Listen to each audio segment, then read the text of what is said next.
You in the shower too, eh? I just got out, man. The shower thoughts are flowing. That's what I'm saying. You know what that means, right? Obviously, I know what it means. It's time to shower the audience with these thoughts. I'll meet you at the communal shower right now. See you there, bud. Alright, bless. Easy. Love, eh? I love you, man. But do you know what that means? I mean, like, isn't it obvious? Just love is... What is love? What is love? We should talk about this in the shower. Actually. That's not the kind of video they want to watch. Sorry. I was thinking of our other podcasts. Welcome back to Shower Thoughts. Thank you for the feedback we got on the first episode on free will. Yeah. We really appreciate it. If you didn't give us feedback, then yeah, the thank you, you isn't for you. Yeah. Thank you isn't for you. Yeah. But for those of you that did, thank you. MVPs. Yeah, for sure. But as you guys saw in that intro, 4-letter word. But it means so much more. Love.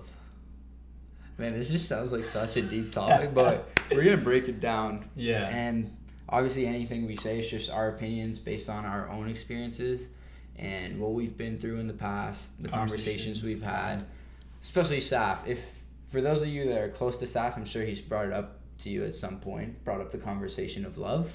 It doesn't make sense to me, so I'm trying to figure it out. Yeah, which is super sweet because we haven't had this conversation in a while. I think the last time we spoke about this was half a year ago, maybe. Yeah. And I'm sure you've spoken to more people who have more of an opinion about it. For sure. But today we'll discuss it. Maybe new ideas pop into our heads just talking about it, and the viewers have some input on it. Yeah. And where better to discuss love than in the shower? Just you and me. Yeah. No guests. Just exactly. you and I in the shower. And that's I mean, they're in the shower with us. Exactly, right. And this is love right here. Okay. Let's get this started then. Wait, well, I mean, if we're gonna You're out of the fray. Okay. Okay, now I'm ready. I didn't know this was happening. I would have brought mine. You forgot. I don't have mine. I just thought you would remember to wear yours. I can't believe you did this. Okay. Love. Yeah. I can't take you seriously. You're going to have to take those off. What do you mean? I can't hear you. I got my sunglasses on. So love. There's different kinds. Different kinds. Okay, I can't take you All right, seriously. Okay. All right. There are different kinds of love, for sure. And I think that's the thing. My thing why I really want to have this discussion is you always hear people talking about, oh, I want to find the love of my life, or, oh, I love this person. And it's so weird. Sometimes you hear people, they're in a relationship with someone for like 5 months or something, 6 months, and they won't say they love that person, but they will have just met someone, like a coworker that they see once a week. It's like, oh, that person? I love that person. And then it's just like, okay, you love that person that you see once a week. Mm-hmm. You've been seeing them for like 3 months, but what about the person you've been dating for like 3, 4, 5 months? Yeah. So I just think it's such a broad term, and people are actively searching for it. Like, everyone wants to find the love of their life, you hear people saying, and they're actively searching for it, and people are upset when they're single. You always want what you can't have. Yeah. People that are in relationships want to get out. People not want to find the love of their life. But what is love? What is this thing that everyone's chasing? Yeah. I think it's so much more complicated, but also simple at the same time. Like, I think it's subjective. I think what love means to every single person is different, and because there's so many different contexts for love. Like, you can love your family, you can love your friend, you can love your partner, you can love pizza, right? These are all different types of love. Yes. Right? Yes. And sometimes pizza... Just not pineapple on pizza, though. Yeah. That's, right. Yeah. That's a hot topic. I think that's probably dangerous. That's an episode for another day. That's like a two-parter. Let's not go down that road. We'll have like 17 guests, and then we'll figure out like does it actually. And you should have like a pizza buffet and just try it. Blindfolded. I'm sure everyone knows. Okay, love. Right. Sorry. Love. So like pizza you could love. Sometimes pizza is your partner, and like it. Okay, let's go away from the pizza thing. Okay, right. Sorry. So partner, family, friends, and then also yourself. right? Like those Self-love. are self-love. I think those are four different. Forgotten love. The forgotten love. Yeah, the forgotten love, definitely, Yeah. because people don't do it. They don't take care of themselves Yeah. because they don't truly love themselves. You know? Okay, my question to you: you're saying there's these different contexts of love. Yeah. Do you think that they're all completely different and should have different terms, or do you think that there is something mutual between all those different types of love? There's absolutely something mutual. And what's I that think- mutual thing you think? I think it's love is about. It's not a noun. It's a verb. To me, love is a verb. What do you mean? What I mean by that is like, just because you say you love someone doesn't mean that you actually truly do. I think love is something that you do. You show someone you love them. You prove to them that you love them by doing actions, saying things, proving to them with actual evidence that that you love them. They should never have to question like, does this person love me because like they said it, but I don't know. Like they'll feel it. They should feel the love. See, my problem with that though is you may perceive yourself as showing actions of love. For example, you may think that sending that text in the morning is a sign of like you demonstrating love to that person, but that person doesn't perceive love that way. So you're trying to exercise love in a way that they don't understand love. Yeah. And that's what makes it complicated. It's tough, right? Because like I said before, like love is subjective, right? Like how you view love and how I view love or how someone else views love is all different. But I think love is about finding out those differences and then putting that person's perspective and attaching it to your perspective. So if I know that you appreciate morning texts, like that's a sign of love to you. And if I love you, I want you to feel that, so I'll do that for you. But when you start like loving the person, I think start loving them day one. Really? I hate this idea that love is a milestone. You know, people are like, oh, when did you say you love him? Or like, when did you know? And blah, blah, blah. Like, I think from day one, because love isn't this like, oh, you like him, now you love him, now it's just love. I think it's like a scale. So like, 0 is when you meet the person. And you can fall in love with their presence, their vibe, their face, their who they are, their voice, blah, blah, blah. Like that's the 0, right? 0 scale. Then you get to know them and that starts scaling upwards. You start accumulating love and like what about them you love and their personality, and then you get deeper into like the values and like who they are as a human, who they are with their family, blah, blah, blah. You get deeper and that love kind of just builds. So I think from day one you start loving someone, or a love is there because you care for them, unless you hate them. Either you love them or you hate them, and they're kind of similar too, I think, like in the sense of it's a visceral feeling that you have for someone. Yeah. But I think like people are like, oh, because if you think about it, if you've ever, any person who's in a relationship, think about the first time that you said that you love someone, right? And say that's like 3 months in, I a bet month you most in. people felt it way before they say it. Definitely. But also, like if they started dating them, right, and they're 3 months in and they say, I love you, a year later, when they say I love you, it'll mean so much more. Yeah. But it's the same word. It's still love, 4 letters, but it means so much more because they've actually like grown together. They've actually been like intertwined in each other's lives. And like, so you're kind of different. saying from what you were saying about that spectrum thing is if they say it at the 3 month mark and maybe like, it's kind of like I love what I know about you so far, but as you get to know them more, it's like you know more about them. So the love means so much more because you love the bigger part of them that you've been exposed to. Yeah. So it's kind of like going into a restaurant and trying one thing off the menu and then being like, wow, I love this restaurant. And then you keep going back to that restaurant, you try more things on the menu and you have like a more broad understanding of the quality food or the type of food. And you're like, if you say, I love this restaurant further down the line when you've tried more things, then it's more, what's the word? It's a more informed love? Or it's a more meaningful love. Exactly. But like you could love, like I think it's a threshold. Once you're past that threshold, it's just more like how high are you above that threshold? Yeah.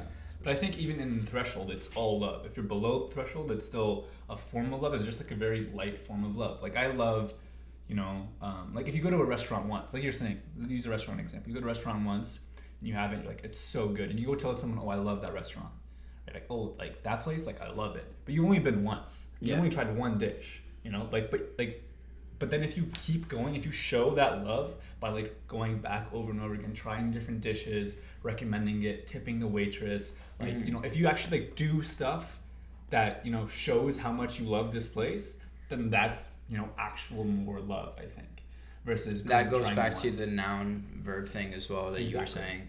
Yeah. So you think the similarity between all the different types of loves that you said, like family, friend, significant other, the main thing is like practicing it and understanding what the other person likes and giving them love in that sense. Yeah. And individualizing it to their wants and needs. Mm-hmm. I think. So do you think soulmates exist, or do you learn to love someone by putting in effort?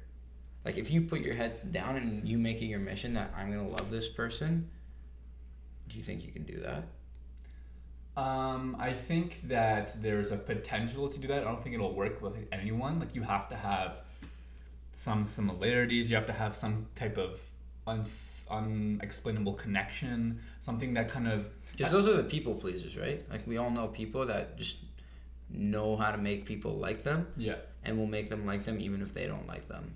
Wait, that's a lot of stuff. A lot of likes. Person A wants person B to make them like them. And they're good at that, they will make person B like them, even if person A doesn't even like person B. They just... Yes. So I think some people are like just naturally gifted at like, I think, you know, certain personalities. I think me and you kind of have this personality of we're outgoing, we like to be friends with everyone. And so that's easy to get along with, that's easy to relate to, very, you know, open, easy to you know, be friends with. But we don't love every single person that we meet, right? Yeah. So... or we don't love them to the extent that, you know, that love would be like more than just loving a friend or loving a human. Like that intense love that you're talking. Because like you said, like if we're going off the spectrum. Yeah. Because you can love someone you don't know. Like just going back to the spectrum, you can love like humans, right? Like if you love humans, you'll do something for them.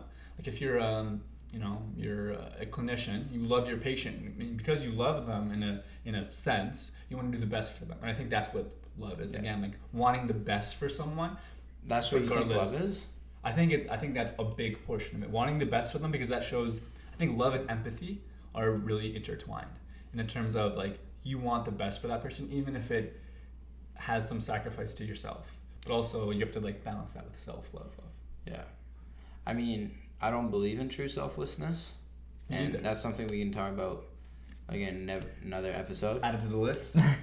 But so you think a good measure of whether you really love someone is if you're willing to put yourself, like sacrifice something that would benefit you for them? I think that's a dangerous thing, because sometimes people become, like we know, givers who just give everything, and they just show that they love this person by giving them all their time, all their effort. I think that's an unhealthy love. I think that's, you know... What's a healthy love look like? A healthy love... From what you've heard from people. What I think... Just the different opinions and stuff. Yeah. I think what a healthy love is that you try to balance the wants and needs of the other person with your own wants and needs. While maintaining that self-love. That forgotten love. Yes. Yeah. Loving the person, but maintaining your self-love. I think that's what healthy love is. You can love someone unhealthily, like just disregard your self-love and give everything, and that's still loving them, but it's unhealthy. But if you make sure you're taking care of your own, make sure you're filling your own cup, then also pouring into their cup when they're feeling a little bit more empty. Mm-hmm. I think that is a healthy love. Mm-hmm. So like, and I just want to highlight something you said, that it's also sometimes you will have to pour out of your own cup, and I think the healthy part is when you can make those calculated things and have that awareness that you like, hey, Saf, stop pouring. You've been pouring for the past like X amount of time. Like, your cup's running low. Mm-hmm. If you don't have that awareness, that could be the case, and that's what I think leads to the unhealthy love. And like, honestly, I've been there, and like gaining that awareness is so eye-opening, because you look back at the relationship, and even though you were so emotionally invested, you'd be like, well, it wasn't good for me. Like, it was nice, and I was being a giver, and like I felt connected with this person, But for me, like if I love myself, I wouldn't put myself in that situation because I was emptying my cup.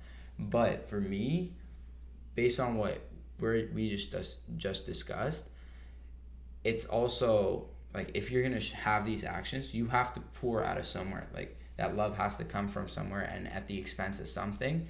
And if it's like a give and take relationship, not just one side giving, one side taking, some days that person will feel down. You gotta give and pour out of your cup. Some days they gotta pour out of their cup, and it's just that it's gotta be inconsistent pouring. Yeah. So like one side pour, the other pour, the other pour. Like you both have to support each other's growth. Yeah.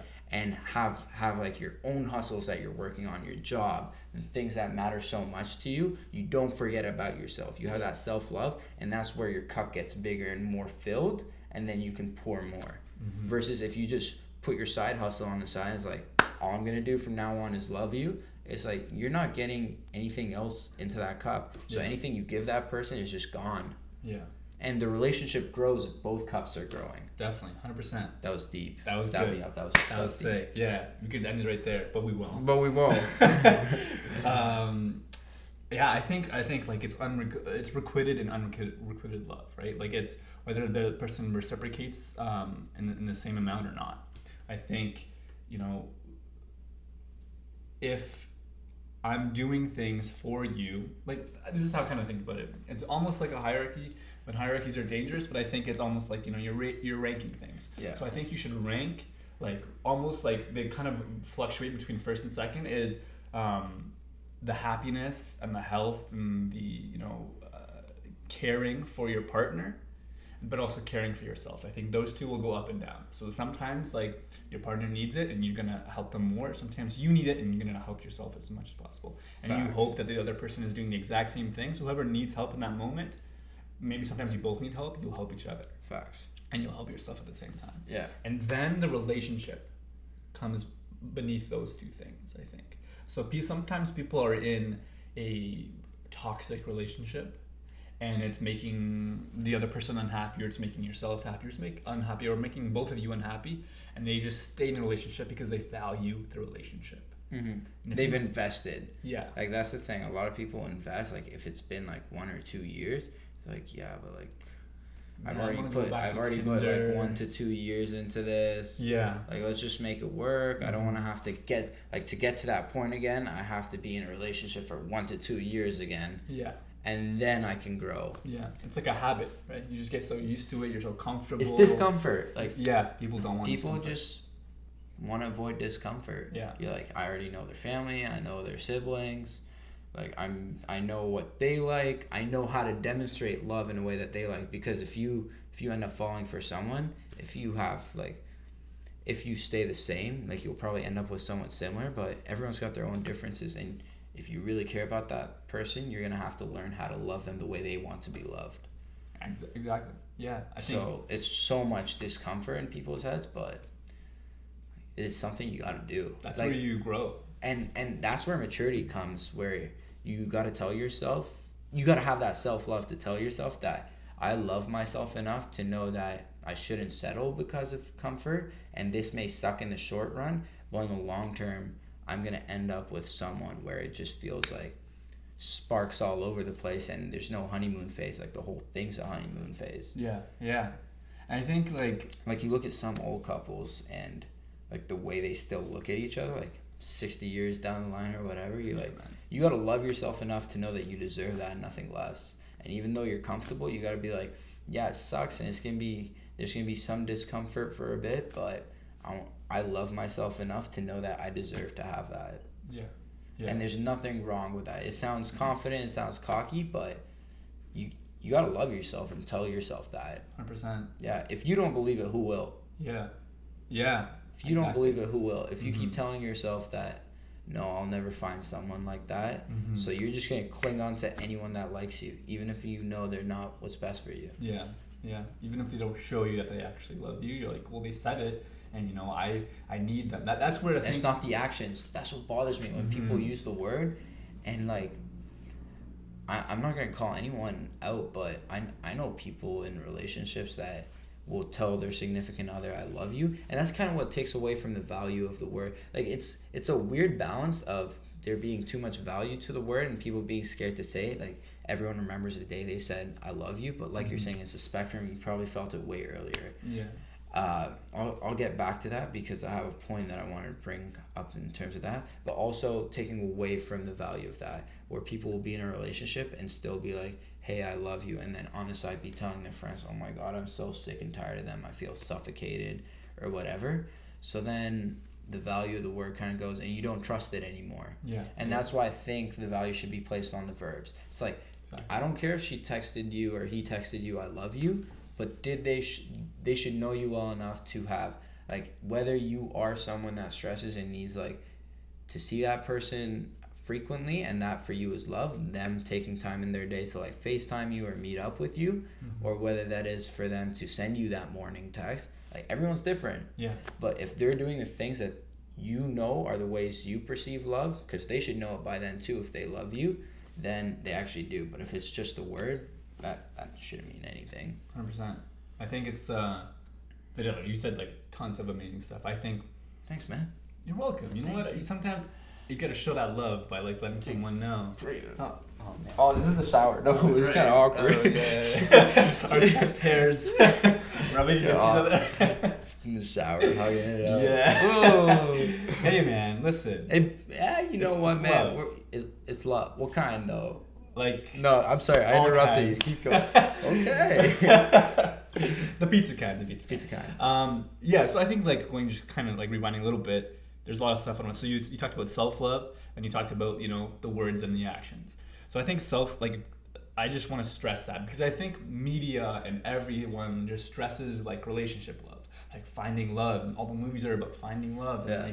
And freaking Noah, man, The Notebook. Yeah, man. Yeah, like that's just like they just focus so much on that, and I think people don't focus on self-love. And I don't think when you don't have self-love, I don't think you can properly in health and in a healthy way love someone else. Because you're an empty cup. You can't pour. Exactly. And relationships and like love is pouring from one cup to the other back and forth. Yeah. While you're both growing your cups.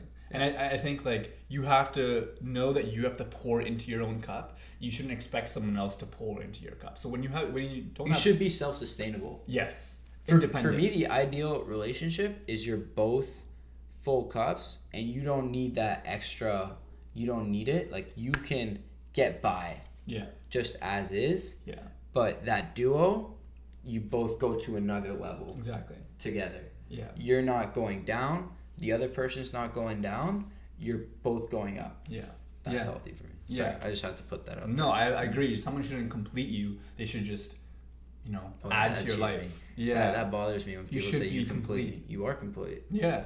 They just take you to another level. Yeah. So if you feel incomplete and you need someone to complete you, that's a perfect example. You're not ready for a relationship. You're not ready yet. Yeah. Because then you rely on that person completely. And like, I've been there. Like, I'm saying that right now, but I've been there where I felt that I needed someone to complete me. But it's when you try it, it doesn't work out, and then you have a good support system that tells you that you don't need that person to be happy, and you realize that you love yourself enough, you develop that love for yourself, fill your cup enough, and you realize that you're happy on your own, and that's when I think you're like, oh wow, like, I don't need anyone. And I think the best relationships are formed from what I'm talking to other people and stuff is when you're not looking for one. It just happens because you're already happy on your own. Yeah, exactly. You're already a full cup. Yeah, and you attract people who also have full cups. Exactly. When you have an empty cup, but you do attract people that are looking for someone to fill their cup. Right. Because they're like, oh wow, they're happy. They can add something positive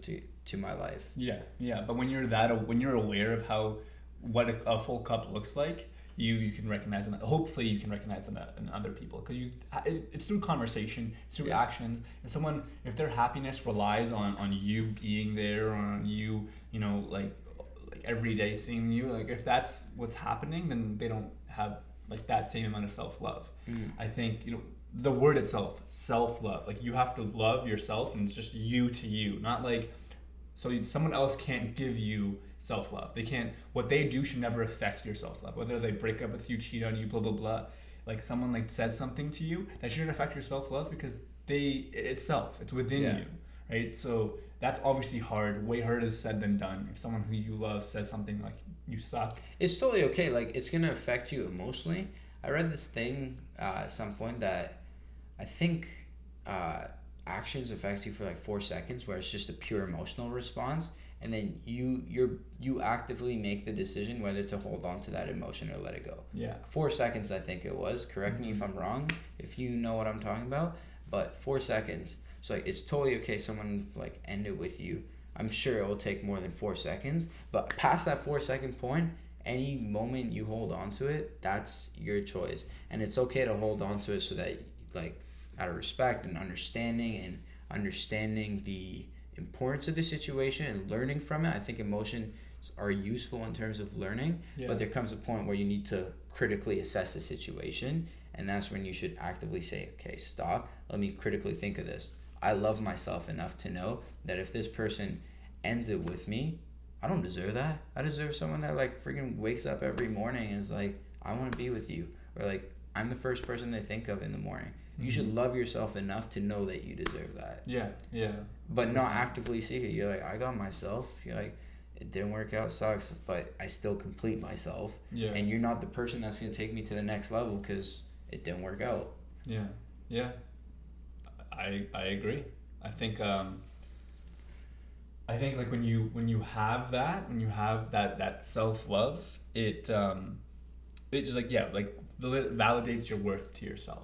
And whether someone does something to you or not, like, sure, yeah, like you said, you'll be sad for that 4 seconds or whatever, but I think like when you hold on to it longer than that, that's the lack of self-love that needs to be filled with something else entirely. So I think like when someone says something to you or does something to you, you can feel upset that like, oh, now this person doesn't like me. You can feel upset about that, but it shouldn't be like, okay, now I don't like me either. Like, this is true. Like this, like it shouldn't affect your self-love. I already said that. But yeah, so I think like that's important. And I think working on that should be focused on a lot more than finding someone that you love. Outside of that, like the words versus the actions thing. So I think, like I was saying before, you have the other person's best interests at heart, is right? Like how I would classify it, as in like, if I know that you value working out, then I want to motivate you to keep doing that. Like I'm gonna like, hey, like I know you were planning on going to the gym in the morning, and like supporting that person to grow, basically. Exactly. Like you want the best for them. You want them to grow. You know their values because you've communicated about that. You've asked about it because you're interested, and then you put their values first, because that's how much you care for them. You want them to improve regardless of whether you're with them or not. You want the best for them. And this applies not just to relationships, like friendships, family 100%. As well. And that's the thing that I find people forget. Like, we're talking about relationship love, and like natural tendency when you talk about love is to drift into relationships like we just did. Yeah. But like same with family situations. Like sometimes your family expects you to go completely out of the way. I'm totally for it when it makes sense and it's not eating too much away from yourself, but like you gotta love yourself enough to be like, I just can't do that. It's gonna be super negative for me, and I know this is a super like complex topic, and I'll probably hear very different opinions about this. Hey, my parents or sister are watching right now. I'm definitely gonna hear about this, but straight up, there's some situations where your parents will think that you should behave a certain way, but it's not what's best for you. Yeah. And they'll perceive it as a lack of love, but it's not a lack of love. It's actually self-love. Mm-hmm. Yeah. I think what it is like parents or family or even friends, like they project their values onto you, and when you don't do those things, they feel like their values aren't being upheld. And obviously you want, your friends and your children to whatever have the same values as you, but they have their own values, and you have to just respect that and kind of, be there for them. I think you can never change someone truly. I think it's another good topic, like changing for someone. Like, do you think like people should change? So like if you're, in a relationship, or whether it's your dad or your family, your friend, and they are a certain way, and they're like, man, I wish you were this, like you did this more, or like I wish something like that. Because like obviously you want to be better for someone, but changing for them are two different things. This is a good cliffhanger. I think that should be your next topic. Yeah. This is a big topic. Like all of this is a huge topic. Like it all connects, so we could always keep going on this. I just feel like the library's closing soon. Yeah. You've been on for around 30 minutes. It was a big topic though, but definitely. I think to conclude, our opinion is that self-love's the forgotten love, and we were not planning on taking this talk down the self-love route, but no. It definitely, it's its own topic. You can't love without self-love. Exactly. That's basically what we conclude, and you gotta care for yourself enough to see past the discomfort of ending a relationship that you know won't work out, whether that be significant other, friend, family. Like it sucks to say, but sometimes it's just like that. And I know people who have been in situations where their family is putting them in such an intoxicating atmosphere, and like sometimes you gotta look out for yourself. You gotta love yourself enough to be like, I want to help you, but that's the thing, like you can't help someone or love someone until you yourself are helped. And it's that cheesy saying that you can't pour from an empty glass cup. Whatever. Yeah, so self-love is number one, from our opinion, our uneducated opinion. Self-love is number one. From both our single perspectives. From our lonely... Yeah, that's why we're single. We're filling our cup. Yeah, and that's fine. I'm cool with that. I'm going to fill my cup until it runneth over. I have no shame in saying that I've never been in like a completely serious relationship. Maybe it doesn't work because my glass still isn't full, or maybe it's because I'm actively trying to fight it, or a combination of the two. I've definitely been in relationships where I was just like, no, I gotta focus on myself, or relationships where it started going down the bad route because that just naturally happens when your glass isn't full. So there's no shame in developing that love for yourself 100%. And filling your cup, because the relationship that comes when your cup's full, that's the one. But that's an active process. Like you can't be like, oh, I'm single, self-love. You're not doing anything to show your self-love. In the sense of, I think self-love is like you love your future self, so you want the best for that person. And you work on doing something now to help that person. So if you like do nothing, like that's not self-love. You don't take care of yourself. You don't buy yourself something nice or whatever, like massage yourself. I don't know, like not like your shoulder. Next topic. Quick. I mean, transition. Like, reflecting on your values, on who you are, what's important to you, and then like making sure you prioritize those things in your life. I think that is showing self-love, and that's a lifelong process, obviously. Okay, so self-love. Love is a verb. And we're getting kicked out, boy. Yeah, I know. And it's on a scale, and it just continually moves up. This is a long topic. And it's consistency. That's why developing awareness is important, so that you can see what the general trend is. Because there will be moments where love may not be as high as it was on the spectrum. Self-love, love's a scale. Love is a verb. And it's a verb. It's not a word. It's not just saying it.